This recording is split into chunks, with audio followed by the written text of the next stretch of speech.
So welcome to day 13 of our overland trip around West Africa.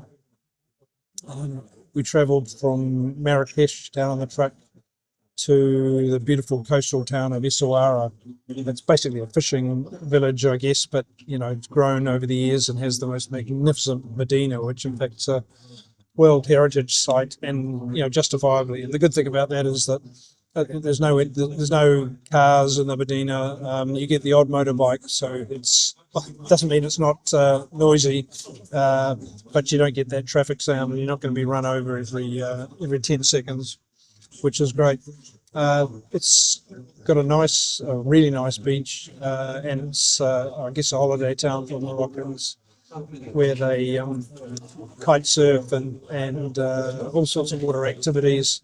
And there was camels on the beach and horses and all sorts. There's a lot going on. There's a real mixture of accommodation from quite nice hotels to very basic stuff in the Medina itself. But the hotels are just fabulous. So it's one of those really, really busy Medinas where there's all sorts of stuff for sale, from carpets to brassware to pottery, ceramics, clothing of all sorts. And but the highlight, I guess, is probably the fishing area, which I've never seen so many fishing boats in one place. They were jam packed. It was a public holiday here yesterday, Thursday, and I think Friday most people have taken off as well, so the fishing boats weren't out, but there was still plenty of fish for sale, and yeah, and along with that, the smells that are associated with you've got to have a pretty strong stomach when you're wandering around that part of the market. There's seagulls everywhere, and the wind's blowing, and the sea air. It's really a special place, and we've thoroughly enjoyed our time here.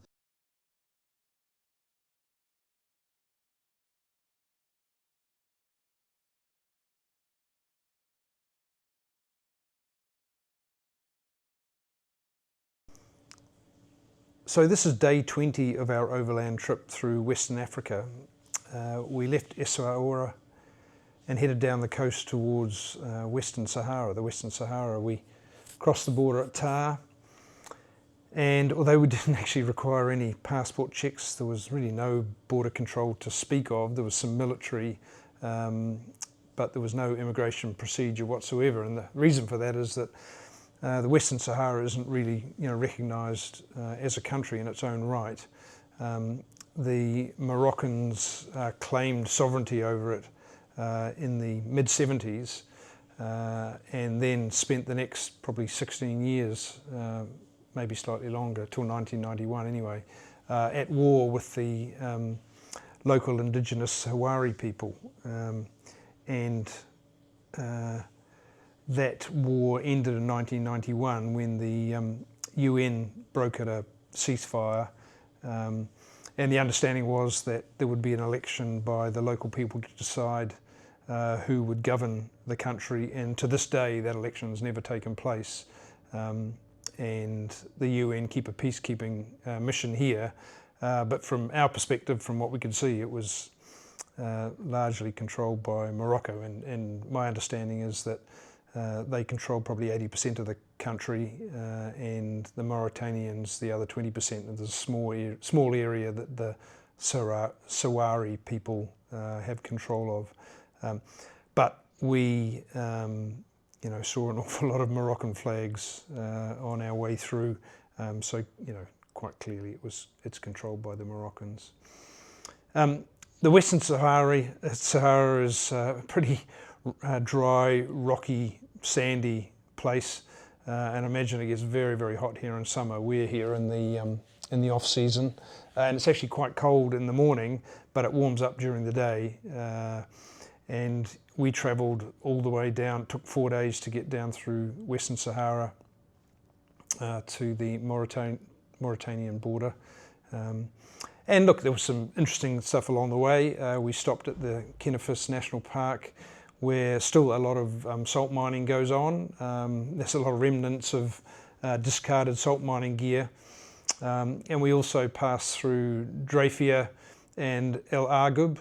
And at El Argub is where the Tropic of Cancer marker is, indicating the just over 23 degrees north. which is a good tourist stop, and it broke up a bit of the drive. And of course we're travelling down through alongside the beautiful Atlantic Ocean. There's some gorgeous areas down there, completely uninhabited. The sea's quite rough, but it's a beautiful blue. And I did actually manage a swim in Paraiso, which is a bit of a resort town. It is where it is because it's a beautiful lagoon. The water's very shallow, so warms up, and there's just a constant, probably 20-knot breeze blowing through there. So absolutely ideal for kite surfers, especially if you're learning to kite surf. So I had a swim there, which was nice. But it was good to finally get to the Mauritanian border. You can only take so much sand and rock without it eventually becoming monotonous, which I guess it had.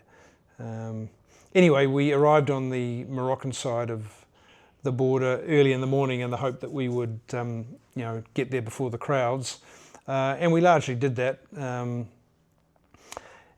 But by the time we got through the other side of Mauritania, 7 very hot, tedious hours had gone by. It was just a lesson in bureaucracy, really. It was just quite extraordinary. We started badly when on the Moroccan side they had a power cut, so the computers wouldn't work, so we all sat around while that waited, and just before the power came back on, the water stopped for some reason, so the queues in the toilets got very uncomfortable, and boy oh boy, the Moroccan security guards, they gave everyone going through a going over.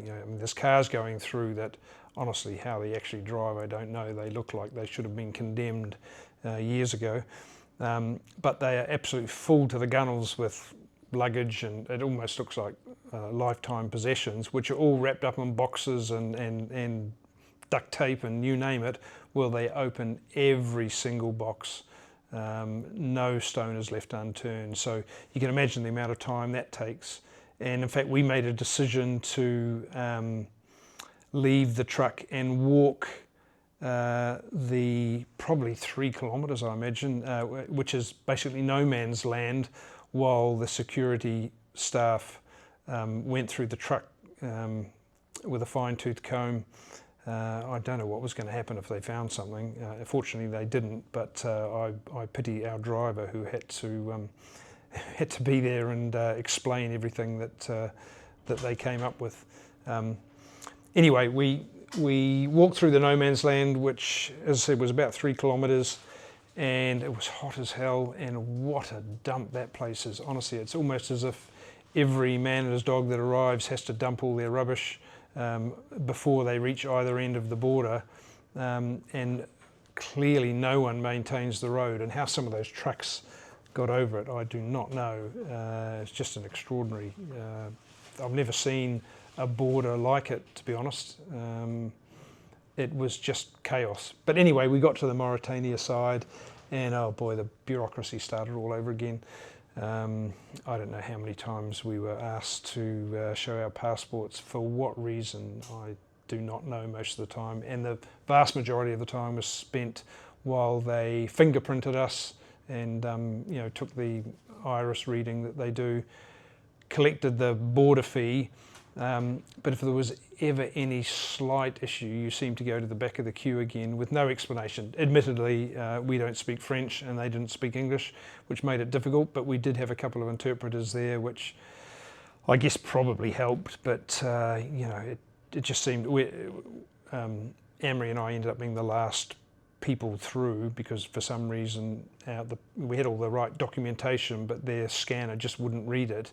And it turned out it was a very simple, they just need to look up our number, which we had on their system, and all the information was there, which they eventually did, but they chose to deal with everyone else beforehand until someone else came up with the same problem, and they decided to deal with them all at the same time.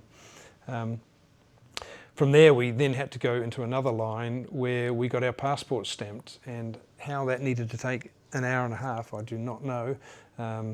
Well, actually, I think I do know, because we found out later that if we all just slipped a little bit of something in the passport on the way through, things might have happened a lot quicker.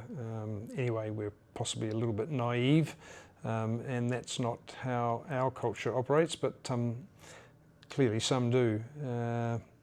Anyway, we were a little bit naive in that respect, but we made it in the end, albeit that when we all got our passports back with the stamp in them, we found that not everyone had a stamp, so we had to go back and do it all over again. There was 4 of us, I think, that didn't get our passport stamps. Who knows why, but anyway, it made for a very long day.